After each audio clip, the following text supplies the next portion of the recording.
This week, new developments in our year-long investigation into directed energy weapons that target U.S. government personnel, including military operatives, diplomats, and spies. Based on our reporting, there appears to be a false narrative that these attacks began in 2016 with a cluster of cases in Cuba. The debilitating neurological symptoms are commonly known as Havana syndrome. Christy, who asked us not to use her real name to protect her identity, was on assignment for the Defense Department in 2015 when she says she was attacked by a directed energy weapon. Since, her brain injury continues to get worse. You've seen my brain scans, and so every couple years, more of my brain is, gone.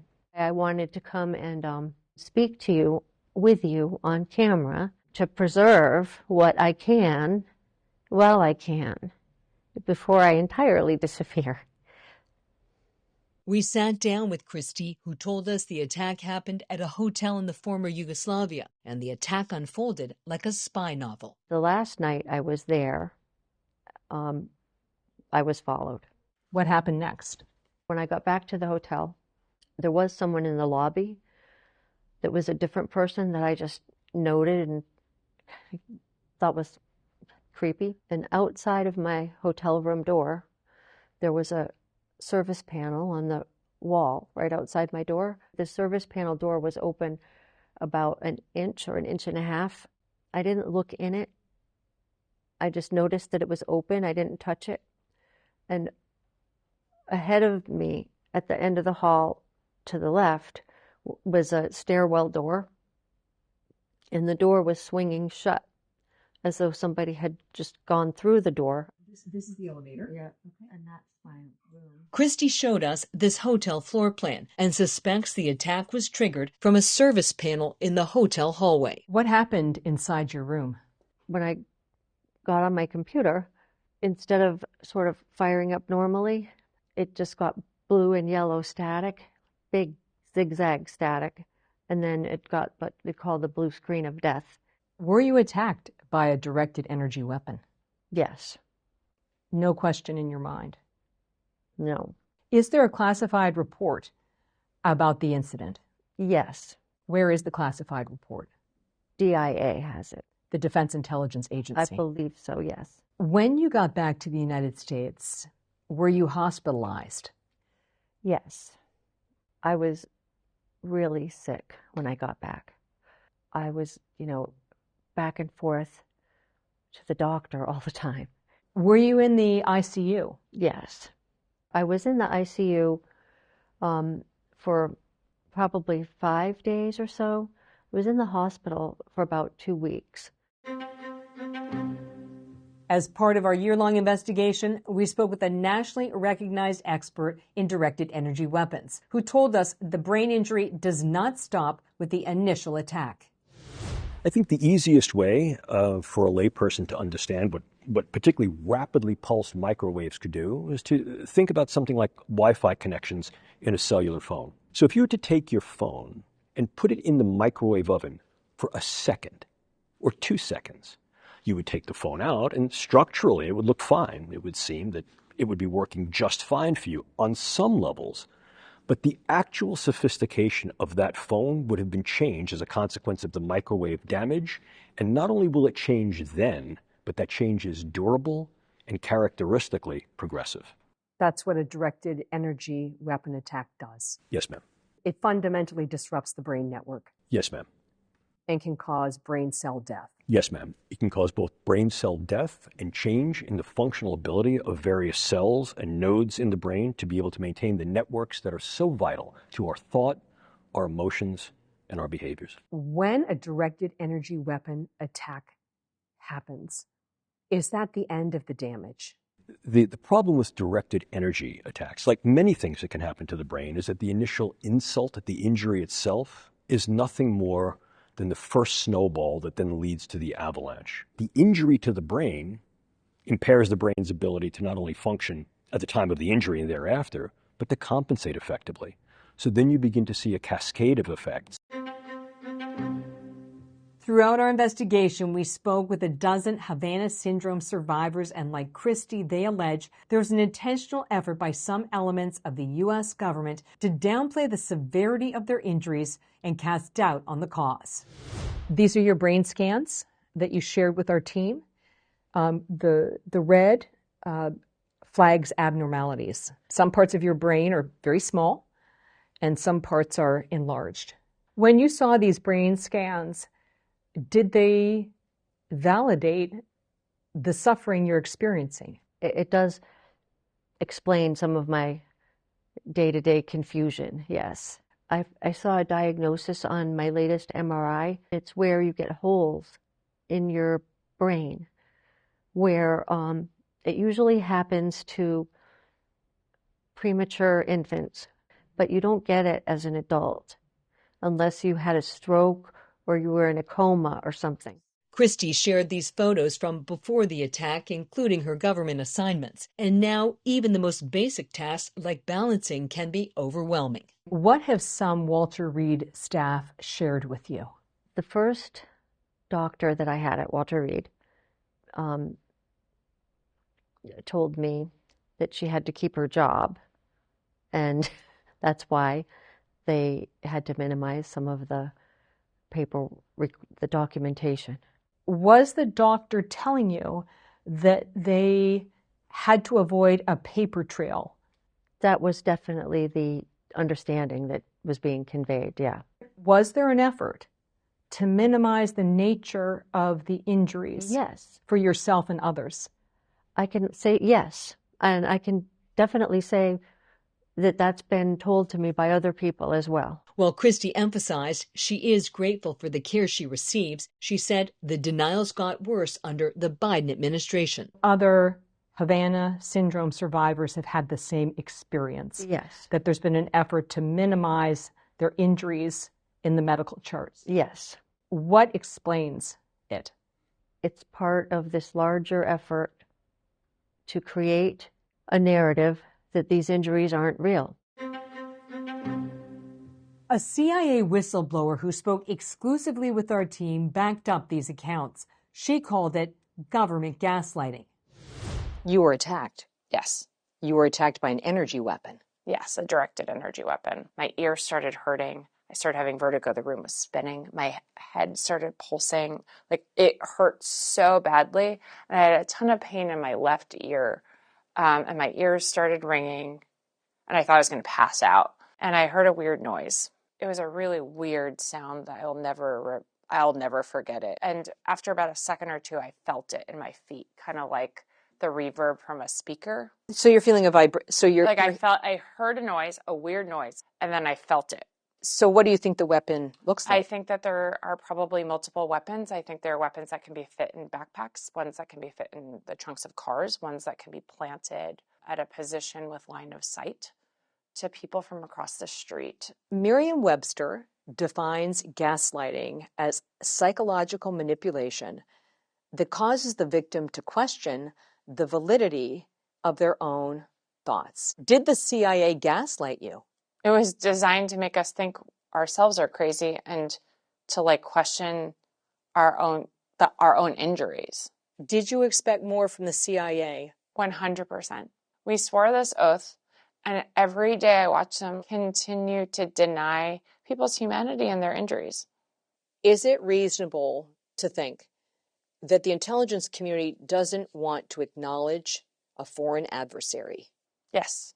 Because then they would have to do something. Yes. And it's complicated with Russia, right? One theory we bet around is it possible that's Russia and China? Is it possible that, one country created it, sold it, or gave it to another country? Like Christy, Alice needed multiple breaks during our interview because of her brain injury. Once trusted with the nation's secrets, Alice now relies on a service dog to manage her day-to-day life. It is a full-time job to try to get medical treatment, and is another full-time job to try to handle the bureaucracy of trying to access benefits. I've gone over $100,000 in out of pocket for this. $100,000? Because none of these places take health insurance. And if they're experimental, which we need, the reality is a normal physician cannot help us. You know, I've already started having to go to funerals. Friends of mine, my friend that was with me the day I got my dog has already passed away, a fellow AHI survivor of a rare form of cancer. I have friends in nursing homes. I have friends with dementia and Parkinson's. In some ways, you know, people have a heart attack, and if you don't die of it, we know how to fix a heart attack. We don't know how to fix this. A State Department whistleblower said he was retaliated against for speaking out under the Biden administration, and he alleges the retaliation continues to this day. What is the cost of coming forward? The cost for me has been not only financial, but it's been profound in terms of my career. I went public with some of this, and I wrote a very high-profile op-ed in the Hill newspaper. So I wrote this, and in this I praised, this is during the Biden administration, in that op-ed, I praised President Trump for his handling of these pulse microwave attacks, and for originally in Cuba calling them out as attacks. And comparing that to the horrible treatment and the cover-up that the Biden administration was doing. Once I published that op-ed that got a lot of attention in Congress, that's when my nightmare kind of retaliation from the State Department began. Because I committed two cardinal sins. The worst thing you can do at State Department is praise President Trump and expose fraud, waste, and abuse. You're going to be retaliated against. Diagnosed with early onset Parkinson's, retired counterintelligence officer Mike Beck can no longer live at home. He is full-time in assisted living. We interviewed Beck and his wife Rita earlier this year. What made Mike's Parkinson's case stand out?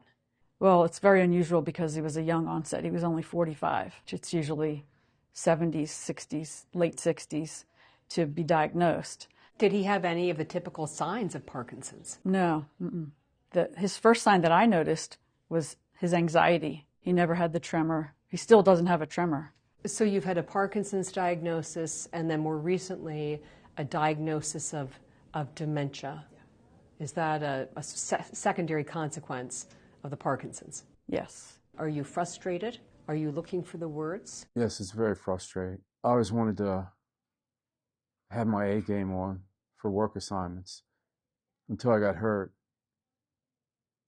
I had a lot of success in the workplace. The one thing I can say about work is I love my job. I can see a lot of sadness in your eyes. It was a great career. I was blessed to have such a good job. Work with good people. I have a letter here from one of the country's leading Parkinson's experts. He writes, "Although I have limited expertise in so-called Havana syndrome, I can state that Mr. Beck has a much more clearly documented exposure to a microwave weapon, as well as a much more clearly documented brain injury than those patients described in either the literature or the media.